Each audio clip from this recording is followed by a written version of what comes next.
Seguindo o assunto que a gente viu, então vamos ver agora como é que a gente encontra, como é que a gente entende a curva de demanda, tá, de procura. Então a gente vai rever alguns conceitos para depois seguir para a construção dessa curva. O primeiro conceito que a gente tem que lembrar, ou relembrar, é o de restrição orçamentária. Se lembra, a gente tem um orçamento que geralmente é representado pela letra Y, e essa restrição orçamentária vai ser Y. No caso, a gente está trazendo aqui só dois bens, pizza e cookies. Mas você pode pensar em quaisquer dois bens, e a única coisa que mudaria se você for lidar com mais bens é que seriam mais dimensões. Mas a lógica é a mesma. Tá? Então vamos lá. A renda total, a gente supõe que a pessoa vai gastar todo o recurso que tem, todo o orçamento. Então, o orçamento Y vai ser igual à quantidade de pizza vezes o preço da fatia da pizza mais a quantidade de cookies vezes o preço do cookie. Essa é a restrição orçamentária. E a gente pode representar também, pode passar os cookies e o preço do cookie para o outro lado, depois divide o preço e a gente encontra essa equação de primeiro grau, que vai ser exatamente esse gráfico que temos aqui na esquerda. Esse ponto de intercepto no eixo Y, no eixo vertical, é exatamente igual a esse primeiro termo aqui. E a inclinação da curva é exatamente igual a menos o preço do de baixo, do cookie, sobre o preço da pizza, como a gente pode ver na equação inicial. Então a gente pode ver aqui que esse é a inclinação da curva. Tá. Então o que é que isso mostra? Isso mostra o conjunto de todos os pontos onde eu posso comprar, onde eu posso alocar meus recursos entre pizza e cookie. Tranquilo, exatamente o que a gente tinha visto antes, né? Só que se a gente tiver um aumento do preço da pizza, imagina, a gente está desenhando uma situação aqui, esses slides são com base na aula do professor Gruber, e a gente está seguindo os mesmos valores que ele utilizou lá. Então imagina que o orçamento é 72. O orçamento é igual a 72. O preço da pizza é igual a 12. E o preço do cookie é igual a 6. Se eu colocar todos os meus recursos para comprar a pizza, eu vou comprar 6 pizzas. E todos os recursos para comprar cookies, eu vou comprar 12 cookies. E a gente vê que a inclinação dessa reta, dá para perceber pela função, e é fácil encontrar, é igual a menos 1,5. Tá? Se eu tiver o aumento do preço da pizza, o que é que vai acontecer? Se tiver um aumento do preço, essa curva vai para lá, o ponto de intercepto não é mais 6 e passa a ser 4. E a inclinação a gente percebe que foi reduzida, né? Essa nova inclinação é de menos 1/3, uma inclinação menor. O que é que isso quer dizer? Como é que a gente vê essa área azul mais escura? Ela é menor do que a área azul mais clara, né? Significa claramente que a pessoa ficou mais pobre. Ou seja, a quantidade de bens possíveis para ele adquirir ficou ainda menor. Então, a gente percebe que houve uma translação da curva de restrição orçamentária por conta do aumento do preço da pizza. Certo? E o que é que isso tem a ver com demanda? A relação preço e quantidade tem tudo a ver com demanda, né? Então, só que a gente tem que saber quais são os pontos de escolha. Se lembram? Aí a gente acrescenta a relação da curva de indiferença, quando une a curva de indiferença e a restrição orçamentária. Bem, traçando a primeira restrição orçamentária, aquela onde o preço da pizza é de 12, a gente encontra essa curva amarela, essa curva que eu represento aqui como P, ou seja, a quantidade de pizzas vai ser 6 menos 1/2 da quantidade de cookies. Qualquer um desses pontos é possível. Por que é que o agente vai escolher a posição D? Porque ela é o ponto em que mais satisfaz o agente econômico.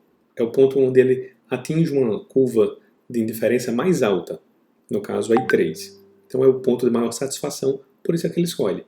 Imagina no ponto A e no ponto B, ele está numa curva, ele é possível comprar? É, mas ele está numa situação onde ele prefere, no ponto A, ele prefere ter mais cookies e menos pizza. Ele muda de nível de satisfação, ele muda de curva de indiferença se ele fizer essa troca.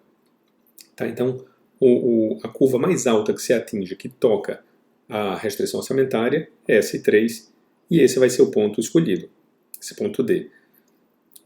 Pois bem, se a gente começar a variar o preço de um dos bens, a gente pode ter uma visão de como é que esse agente se comportaria diante dessa variação de preço. É assim que a gente acha a famosa curva de oferta. Vamos fazer isso. Tá, então a gente decidiu aqui variar o preço do cookie. Tá? É a mesma ideia, só que a gente só tem aqui a primeira curva de indiferença. Então no primeiro ponto, no ponto A, que é aquele que a gente viu, ele consome 6 pizzas e 3 cookies, esse ponto A. Se houve um aumento do preço do cookie, ele vai consumir menos. Então ele vai para o ponto B. E se houve uma redução do preço do cookie, ele aumenta, ele come C. Ele compra a quantidade C de cookies. A gente manteve aqui a quantidade de pizzas constantes, mas nem sempre isso ocorre. Isso se dá somente por conta da função que foi utilizada para esse exemplo daqui. Tá? Mas geralmente ela não acontece isso, há uma mudança total nas escolhas. Mas isso é indiferente para a gente, porque a gente está olhando somente para o cookie. E aí, olhando para o cookie, esse agente econômico, essa pessoa, num primeiro momento ele consumia aqui A, quando o preço do cookie era 6, ele consumia 6 cookies. Quando o preço caiu para... Não, quando o preço aumentou para 7, o consumo caiu para 4. Ele reduziu o consumo. E quando o preço aumentou, quando o preço caiu para 4, ele aumentou o consumo para 9. Ou seja, quanto mais barato, mais ele consome. Parece com o que a gente vê no mercado, né? Pois é, essa é a curva de demanda desse agente C para cookie. Aí se a gente soma essa curva daqui, essa é só do agente, vamos chamar de pessoa número 1. Essa é a curva de demanda desse agente 1 por cookies. Ou seja, quando o preço do cookie é menor, o agente 1 ele vai consumir mais. Se a gente somar todos os agentes econômicos, todas as pessoas, a gente vai ter a curva de demanda, a curva de mercado, que é um agregado de todos os agentes. Então a ideia parte da curva de indiferença. Tá? É bem direto, uma consequência direta dessa ideia. E a sensibilidade, essa inclinação que a gente vê aqui, ele desenhou essa inclinação, a maior parte é negativa, né? Isso é natural, a maioria dos bens tem esse comportamento. E esse comportamento está muito relacionado a um outro ponto muito importante que a gente vai estudar agora, que é a elasticidade de preço da demanda. A elasticidade de preço, geralmente representada pela letra grega epsilon, ela é igual à variação, o delta geralmente a gente usa para variação, da quantidade pela quantidade inicial, dividido, só para ficar aqui no meio, o epsilon vai ser dividido pela variação do preço, pelo preço inicial. E o que é isso? O que a gente está se referindo